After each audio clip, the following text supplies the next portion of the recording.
Hi, everyone, and welcome to Inside Sailtrek SOC. My name is Ria. I am your host, and today I'm very pleased to welcome back Verena from Balenbouche Estate in St Lucia. How are you? Hi, I'm fine. It's been a while since we've chatted, actually. I mean, I think it was just when we were just heading into lockdown and or just had started lockdown the last time we chatted. Yes, well, I mean, here I can't keep track. It's been mostly open here for us. Of course, here at Balenbouche, we don't really notice a big change. So we just have to schedule our shopping trips a little bit differently. But for the most part, we don't notice much of a difference. But we do keep up to breast with all the things that are happening. And at the moment, unfortunately, there is an increase in cases on the island. So we're basically just staying put and keeping our guests happy and yeah, enjoying the beautiful weather. It's pretty hot right now. It's the hottest time of the year, but we're used to it, so it's not a problem for us. Well, I have to say, for those that have not been and visited the website, your place is absolutely stunning. You don't need to go anywhere. I mean, literally, you can fly into St. Lucia, you get into a car, you head to Balenbouche Estate, and you can stay there for your entire vacation. You don't need to go anywhere because there is so much land. There is everything that you need right there. How many beaches? You have like 4 or 5 beaches, don't you? Well, there are 3 beaches that are directly adjoining the property, and they're all different. They're black sand beaches. They're very natural, but very beautiful, and people just love going there and feeling like they're on a deserted island. So yes, there is that, and there's a river as well. So at the moment, we have one guest who is actually doing a full quarantine. Well, not all of it at Balenbouche, but her first week. Most of our guests now are vaccinated, so they're free to rent a car when they arrive at the airport and explore. But then we every now and again we still have a guest who's not, and then they need to stay on the property. But she just has been enjoying just being here, doing a little bit of work, walking around the grounds, going to the beach, and then walking up the river as well. We have a river on the property. So yeah, you really feel like you have your own little world here. Well, I can imagine. I mean, there are accredited hotels there that you are allowed to quarantine in. And I mean, you have everything there for that quarantine. There is no need to go anywhere else. And of course, you have food on site. You've got you serve food on site, so there is no need for anybody to go anywhere if they don't want to. Yeah, that's true. But there's also a lot to see. So most of our other guests have rented cars, which we can also arrange, and they've gone out and explored. So there's just so much to do and see just right around here, actually, within 10 to 30 minutes drive. So if one of your guests is in quarantine, how does that work with the others that aren't necessarily in quarantine? Do they have to stay away, or is that not an issue? Well, yes, so we do have all the guidelines that we follow, and of course we have 6 self-contained cottages, so they're all very separate, spaced apart.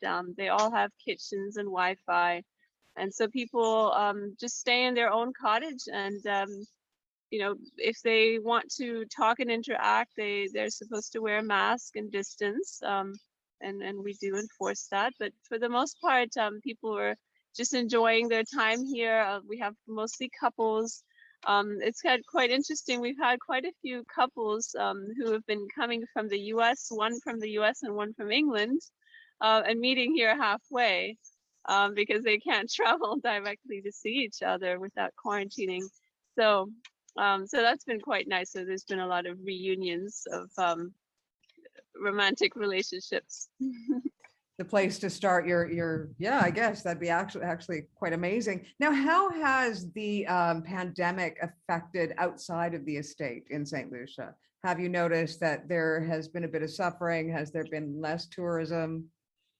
Well, there's definitely a decrease in tourism, and there's also quite a bit of concern about still a fairly low vaccination rate. So there's a lot of discussion on how to how to get to that point where we can fully reopen. And it's not so much about the tourists now, it's more about the population really. It's like how to be able to reopen the schools and the businesses and start, being able to socialize again safely. But I don't see any other way of getting to that point without a high vaccination rate. So I think it's just going to take a little bit longer, but we now have two options. So we have AstraZeneca and Pfizer. And so now more people are, deciding to get vaccinated, which I think is going to be the only solution. Well, let me ask you, I mean, this seems to be an ongoing theme throughout the Caribbean. Now, is it because the people within the Caribbean are very sort of suspicious of the vaccine, or is it because there hasn't been a lot of vaccines available, or has it just been a combination of both? I don't think that availability is a big issue, but I could be mistaken. I don't know how it is exactly for the other islands, but I know that here the availability is not the issue. It's really the hesitancy, misinformation, miseducation, just a lack of understanding of the science. And I think not being able to assess the risks. And I think a lot of people, so I was reading articles about it, as thinking, and it's not that people, I don't really want to get into this too much. No. It's not that people don't know the facts, or that they don't know the science, or they don't have the level of education. It's not necessarily that, but it's just a general, it's more of an emotional feeling of wanting to be in control of your own body, maybe wanting to have, deal with things in a more natural way. I think people here are generally suspicious of conventional medicine and doctors, and everywhere, like everywhere else, people don't trust their governments. They don't trust the so-called authorities. So it's really a trust issue, and I think more of a sort of emotional issue. I think we're seeing that straight across the face of the planet, to be absolutely honest. It's just, I mean, I guess it's much more concentrated on the islands because, it's almost like being put underneath a microscope glass, I mean, it's much easier to see when you're on such a small scale. But when you're talking about, I mean, there's marches all across the planet right now against the vaccines. And, I think a lot of it comes down to fear. And, it is what it is. I know that when you're on social media, you see people that are fighting each other. I've had the vaccine and you need to be vaccinated. And the other people saying, well, I'm not getting, I don't know. It's like another thing that people are sort of separating themselves for. And I just think, you know what, I've made my choice. I am fully vaccinated. I am traveling. I love to travel. I have work to do. So in order to do that and to get on with my life, I need to be vaccinated, and I want to be safe. But, that doesn't mean I'm going to hold it against anybody else for not being vaccinated. And I think that people really need to open their minds when it comes to that. Yeah, it would be good. But again, I do understand. I really do understand, the people that are frustrated with the unvaccinated. I do understand it because it's, just what's the end goal? But I understand also that there's just so many things happening. And I think what I was trying to say earlier is that people overestimate the risk of the vaccine, and a lot of times those people tend to overestimate other things as well. But of course, we're constantly exposed to many different risks, and again, it's just about looking at the actual science and the facts and the numbers, and then evaluating the risk of getting it versus not getting it. And to me, it was pretty clear. Yeah. Well, do you know what? I used to eat chicken nuggets from McDonald's 20 years ago, and I didn't know what was in those because it definitely wasn't chicken. But I liked them. I mean, that's so simple, isn't it? It does take you to a very simple thing. But yeah, there are effects that are cumulative, of course. But then the vaccine is like a one-time thing, and it doesn't stay in your body. So yeah. Yeah. No, it's and now we're seeing these new variants that are coming up, and I know the Caribbean, there were certain islands within the Caribbean that were having issues prior to the pandemic. And this was, especially we had the hurricanes and how the hurricanes affected some of the islands. And then the pandemic hit, and it it seemed to exasperate the situation. What do you think the future is going to be in St. Lucia and other islands within the Caribbean? Do you see that things are going to be picking up and getting back to so-called normal? I don't know. I mean, now people are debating different things. If we're going to stay on the topic, I guess I can share a little bit more about some of the resorts and hotels are wondering whether we should accept only vaccinated guests or whether we should have a mandate that staff working at hotels and resorts should be vaccinated. So these are some of the things that are sort of popping up. I think that St. Lucia is not going to get to a high vaccination rate anytime soon for the local population. I think that we'll be able to manage the unvaccinated visitors that are coming. And I don't know percentage wise what it is, but I'm guessing between 10 and 25%, but I could be wrong. So I really need to look at those statistics. But I think, the vast majority of travelers are vaccinated. And so I think what we're going to have to do is continue with the restrictions, weekend curfews, restrictions on sale of alcohol, restrictions on social gatherings, enforcing masks and social distancing and hand washing, and all of those things are going to have to continue. But what I believe would be the best way to deal with it right now, and this may have to be done maybe every 3 months, is to actually do a full 2 or 3 week shutdown. To announce it, to say, okay, October is our slowest month for tourism. So we're going to pick 2 weeks in October. We're going to do a complete shutdown. And everybody, who is going to come during that time can just reschedule their flights or maybe still come and stay at the resort, but realize that there's going to be limited services available. And so then we can knock it down and then kind of start over again. So I think that in a way would be the most effective measure right now. So then we can go into our tourist season with low numbers like we had a few months ago.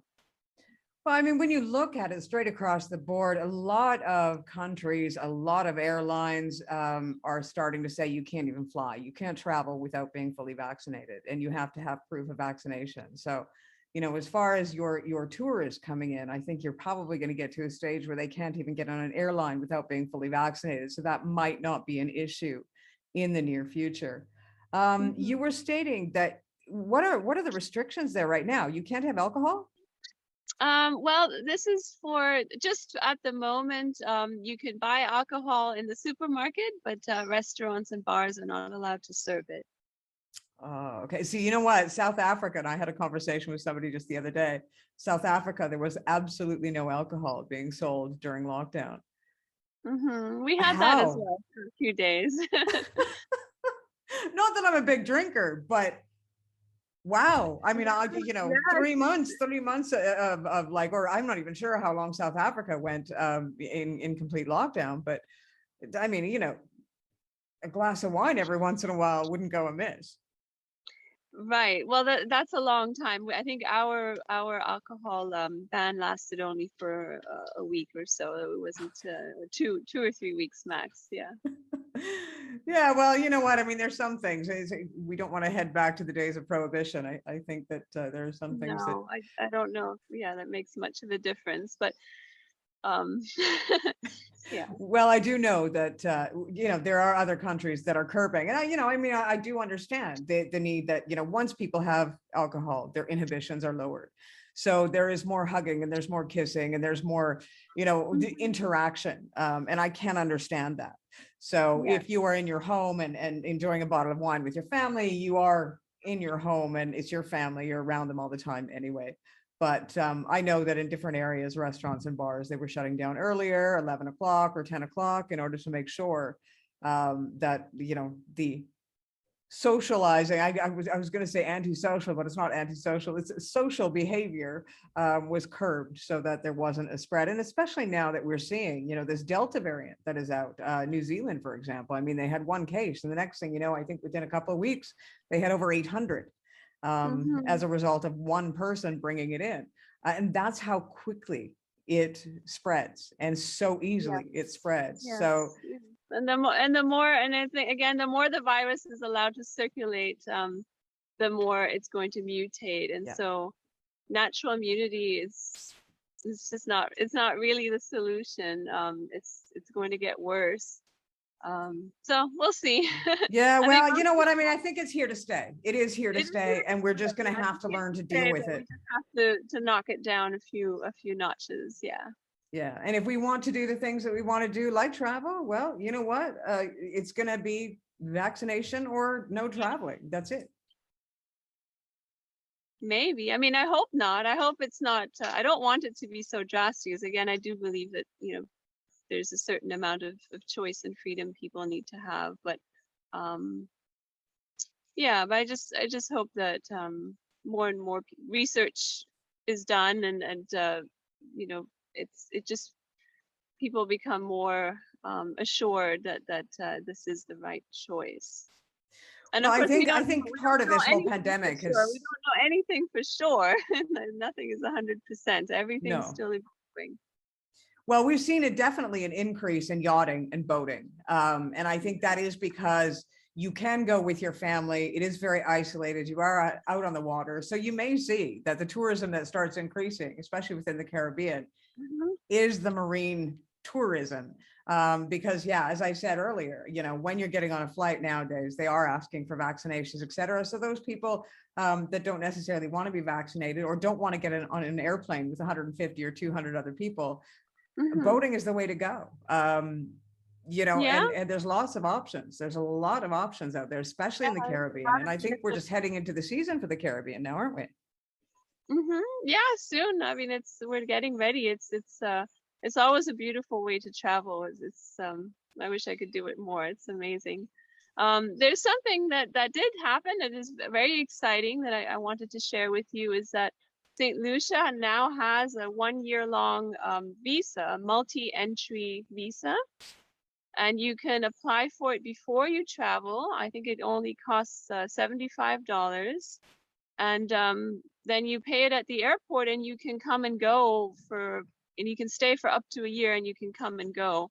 So that's my understanding of it. And that's really exciting for those people who want to stay longer, or who just want to do some island hopping and maybe come back to St. Lucia at the end. So yeah, I'm really excited about that. So I could just move into Balenbouche Estates for a year. Yes, you could. Since the first time that we've talked, that is my goal. I'm just going to move into your estate, and you're never going to get rid of me, no matter how hard you try. You might come to evict me, and I'll just hide out in the bushes somewhere, and you won't even see me. No, we're really hoping that more people will choose to stay longer. I think it's just there's, like I said, there's so much to see and do on the island, and in a week or two, it's almost really too short. Well, I have to encourage everybody out there, we're going to include all the links below this interview, but everything that I've seen of this estate, and I can't wait, because we are going to be checking it out, I think, come December, if everything goes according to plan. Very exciting. Yeah, well, you know what? I looked at it and I fell in love right away. And so I do encourage everybody to go and check out the website and see some of the photographs that they have up there, because it's stunning. It's stunning. And it just, I mean, you do have internet, but it almost feels like a place where you can completely disconnect while still being connected, if that makes any sense. Yeah, it is.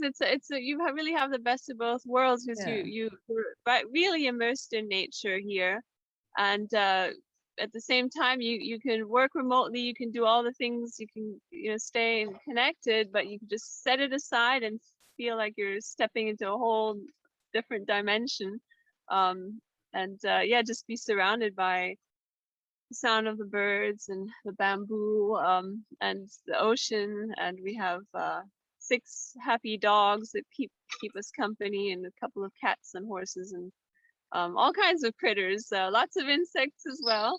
But we hear some birds behind you right now as well. Friendly. 2 lizards just dropped down right where I'm sitting. So lots of really wonderful wildlife, and you just feel you feel like the place is real. Well, it definitely looks like paradise to me. So I'm excited about exploring it. And I will be making sure to take a lot of pictures and to share them with our viewing audience when I get the chance to explore it myself. Yeah. Well, Verena, thank you ever so much for your time. I really, truly appreciate it. I know that you were very, very busy running around taking care of your guests and, of course, the estate. Yes, it's a job where we wear many different hats, and the work never ends, but it's really rewarding. I just really enjoy living this lifestyle and getting to do all the different things and meeting all the wonderful people that come here. Well, I have to admit, I'm just a wee bit jealous, but that's all right. You'll be here soon, hopefully. For sure, for sure. Well, you know what, everyone, you have to go and check out the website. As I said, right below the interview, check out the link. This has been Verena at Balenbouche Estates. Thank you so much for your time. Thank you so much, Rhea. It was a pleasure speaking to you again. Well, we're going to have you back. This has been another episode of Inside Sailtrek SOC. My name is Rhea. I have been your host. We'll see you again next week.